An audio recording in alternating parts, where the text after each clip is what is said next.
भाटिया का ये सीधा इल्जाम है कि प्रधानमंत्री के सामने जो राहुल गांधी कहते हैं कि वो मोहब्बत से उनका दिल परिवर्तन करना चाहते हैं, वो दरअसल सब ढकोसला है। राहुल गांधी कहते हैं उनको चोर है और फिर वो मोहब्बत की बातें और प्यार की बातें करते हैं। राहुल गांधी जी नहीं, ये भारत की जनता बोल रही है। और अगर वो चोर नहीं होते, मैं तो आपसे कह रहा हूं, मैं तो उनको साहूकार मान ले 2 मिनट के लिए। तो जेपीसी के नाम से ऐसे डर जाते हैं जैसे शेर आ गया जंगल में। उनको जो ही कहते हैं जेपीसी, प्रधानमंत्री जी चले जाते हैं।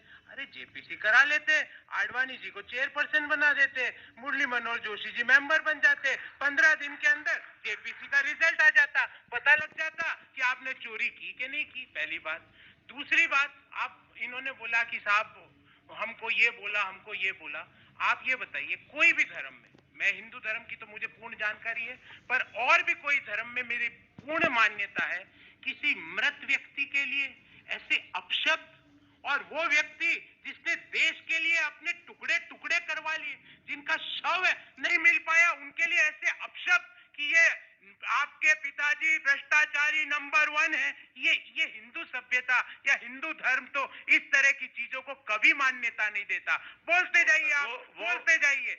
मैं कहता हूं, क्यों प्रधानमंत्री जी व्यक्तिगत टिप्पणियां करते हैं? कभी सपा बसपा को शराब बोल देते हैं, कभी बोलते हैं मैं अंदर घुस के मार देता हूं। हम कह रहे हैं प्रधानमंत्री जी, आप सेना को जो हम शौर्य का जो श्रेय देना चाहते हैं, क्यों आप कहते हो कि नहीं सेना को नहीं मिलेगा, मुझे मिलेगा? अरे अभी अगर ये महीना भर चुनाव और चल जाते ना, तो प्रधानमंत्री जी कहते मिग लेके मैं उड़ गया था, अमित शाह मेरे साथ बैठा था, खिड़कियां खोल खोल के हम बम मार। अरे आंकड़े ही देने थे साहब, तो एक बार रोजगार के आंकड़े दे देते ना। वो एनएसएसओ की रिपोर्ट को क्यों दबा के बैठे हो? 4 करोड़ 70 लाख लोगों की नौकरी गई, उस आंकड़े को दबा के बैठे हो। आंकड़ा ही देना था ना सुमित भाई। आज एक ऐसा आंकड़ा आया है, इनकी पूरी पोल खुल गई। आज क्या आंकड़ा आया है आपको मैं बताता हूँ।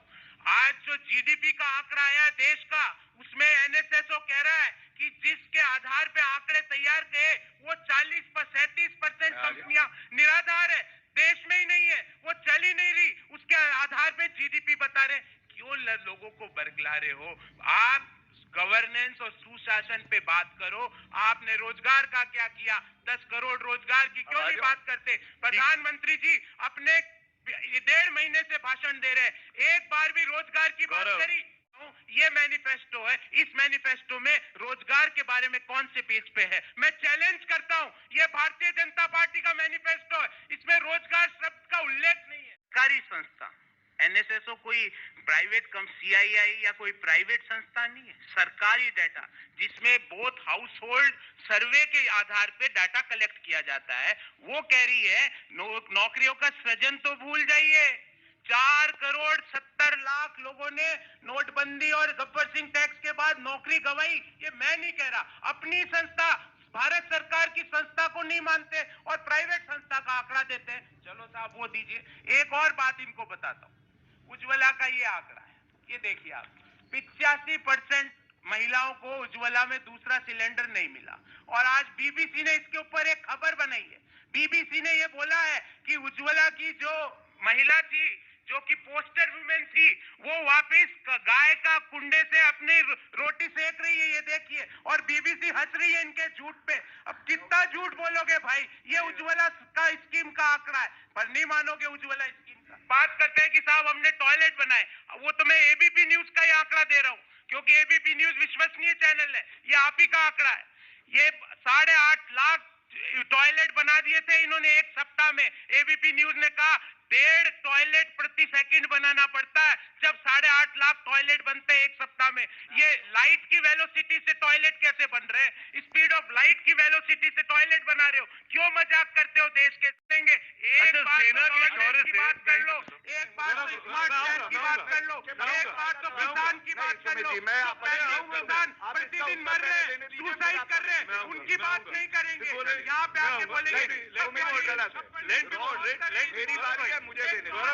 आपके पास गांधीनगर जो आडवाणी जी के कर्म भूमि थी, वहां जब अमित शाह जी जो मोदी गैंग के व्यक्ति हैं, जब वो अपना पर्चा भरने गए, सबको बुलाया। पासवान जी गए, शिरोमणि अकाली दल के नेता गए, आडवाणी जी को नहीं बुलाया। आपने देखा, किसी ने देखा? जब वहां पे उनकी कर्म भूमि में आप नया पर्चा डालने जा रहे हो अमित शाह जी, तो क्या आपने उनको बुलाने की तौमत नहीं करी? फिर इन्होंने बात की आडवाणी जी की। देखो, आडवाणी जी जब भाजपा में निर्णायक भूमिका में थे, जब मेरे बंधु सपा में थे, इनको पता नहीं है कि आडवाणी जी की क्या हैसियत नहीं है और आज क्या हैसियत है। एक एक करके आडवाणी जी, फिर जोशी जी, फिर अभी लेटेस्ट आपको पता है कौन गया ओल्ड एज होम में? सुमित्रा महाजन ने अपना पत्र लिखा, आपने पढ़ा उस पत्र को, उस दर्द को पढ़ा? उस पत्र में लिखा सुमित्रा महाजन ने कि आप मेरे कारण से अनिर्णय की स्थिति में हो। मुझे लगता है कि आप सब टिकट घोषित कर रहे हो पर इंदौर का नहीं कर रहे हो। ये आपको इतना बूढ़े लोगों से इतना आपको द्रोह क्यों है? और इनको आगे किसको बढ़ाना है? स्मृति ईरानी को, पर सुमित्रा ताई को नहीं बढ़ाना है। स्मृति ईरानी को बढ़ाना है। सुमित्रा ताई क्योंकि ओल्ड है इसलिए नहीं बढ़ाना है, स्मृति ईरानी को बढ़ाओ। सुषमा जी ओल्ड है, मत बढ़ाओ, स्मृति ईरानी को बढ़ाओ। अरे भैया, ये क्या बात हो गई? ऐसा क्या आपने देख लिया?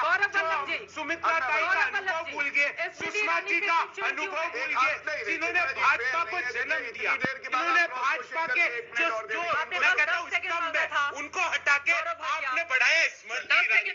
आडवाणी जी जिन्होंने उनको मुख्यमंत्री बनवाया, वाजपेयी जी ने जब उनको डांटा कि राज धर्म का पालन करो, आडवाणी जी ने वीटो लेके उनको वहां रोका।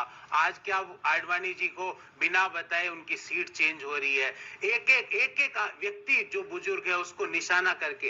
ये भारतीय जनता पार्टी नहीं है, ये मोदी पार्टी है और इसमें 1.5 आदमी का शासन है। जैसा शत्रुघ्न सिन्हा जी कहते हैं, one man party and 2 peoples army. देखिए आज मुद्दा क्या हो रहा है? हम बोल रहे हैं कि न्याय की बात होगी, 72,000 प्रति परिवार की बात कर रहे हैं, युवाओं को रोजगार की बात कर रहे हैं। दूसरी तरफ प्रधानमंत्री जी क्या शब्दों का उपयोग कर रहे हैं? शराब, माफिया, चुन चुन के मारूंगा, मैं वो हूँ, मेरा 76 इंच का। एक बार मैं एक इंची टेप लेके, मैं मेरा तो प्रधानमंत्री जी मुझे तो समय नहीं देते, मैं इंची टेप देके देखूं, ये 72 है, 76 है, 52 है, 48 है, देश को पता तो चले। कब तक ये बरगलाओगे? और भाटिया जी आप भी कई बार बोलते हो, मैं आपके साथ, क्योंकि ये मेरे मित्र है, इनका तो मैं नाप सकता हूँ इंची टेप लाके, पर कभी आप नाप के देख लेना कि आपका कितने इंच का है। कुछ भी बोल लो, मुझे भी गाली बोल दो, जनता को गाली बोल दो, पर रोजगार की बात पूछूंगा बार बार। कहाँ गया रोजगार की बात? तड़ीपार की बात बताते हो, बताओ तड़ीपार।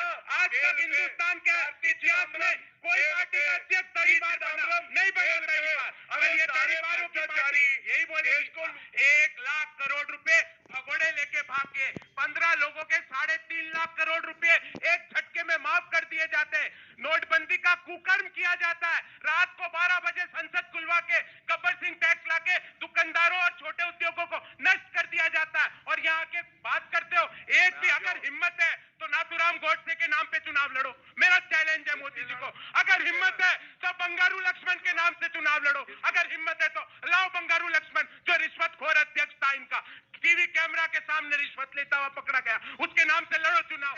चुनाव लड़े जाते हैं सुशासन पे, आपके डेवलपमेंट एजेंडा पे। मैंने एक बात बोली, उसका जवाब अभी तक नहीं दिया। ये इनका घोषणा पत्र है जो इन्होंने तो नहीं पढ़ा होगा। इस घोषणा पत्र में नौकरी का कहाँ है? मुझे वो पेज दिखाइए। इस घोषणा पत्र में किसानों के बारे में कहाँ है? मुझे वो पेज दिखाइए। व्यक्तिगत आरोप लगाओ, गाली बोलो, मेरे बाप को भी बोल दो, राहुल जी के पिताजी को भी बोल दो, मेरे दादा को भी बोल दो, उनकी दादी को भी बोल दो। अगर इनसे आपको फायदा होता है तो बोल दो। अगर एक गाली बोलने से 10 युवाओं को नौकरी लगती है तो मैं 3 करोड़ गाली सुनने के लिए तैयार हूँ। बोलो गाली, मैं 3 करोड़ युवाओं को नौकरी लगाओ। बोलो गाली। एक गाली बोलने से अगर एक नौकरी भी मिलती है तो 10 करोड़ बाद मुझे गाली बोलो, मेरे अध्यक्ष को गाली बोलो, उसके पिताजी को गाली बोलो, पर युवाओं को नौकरी दो। 8 गालियां बोल दी, 80 नौकरी लगनी चाहिए, प्रोग्राम खत्म हो जाए। 8 गाली बोली है मुझे, मैं सुनूंगा हर गाली, मेरा अध्यक्ष भी हर गाली सुनेगा। एक गाली पे कम से कम एक नौकरी तो लगाओ, वो नहीं करेंगे। एक गाली पे एक किसान को तो खुशहाल बनाओ, वो नहीं करेंगे। एक गाली पे एक महिला का तो सम्मान लौटाओ, वो नहीं करेंगे। आज क्या कारण है कि प्रतिदिन 35 किसान आत्महत्या कर रहे हैं? उसकी बात नहीं करेगा कोई भी। आज क्या कारण है कि महिलाओं के ऊपर अत्याचार बढ़ रहा है? झूठ की बात नहीं करेंगे। और मैं बार बार पूछ रहा हूँ, इसके अंदर नौकरी कौन से पेज पे है? बताओ मुझे। ये इनका नहीं है ना, यही तो इनका झूठ है। नौकरी कोई पेज पे नहीं है। गौरव वल्लभ, ये फोटो कहाँ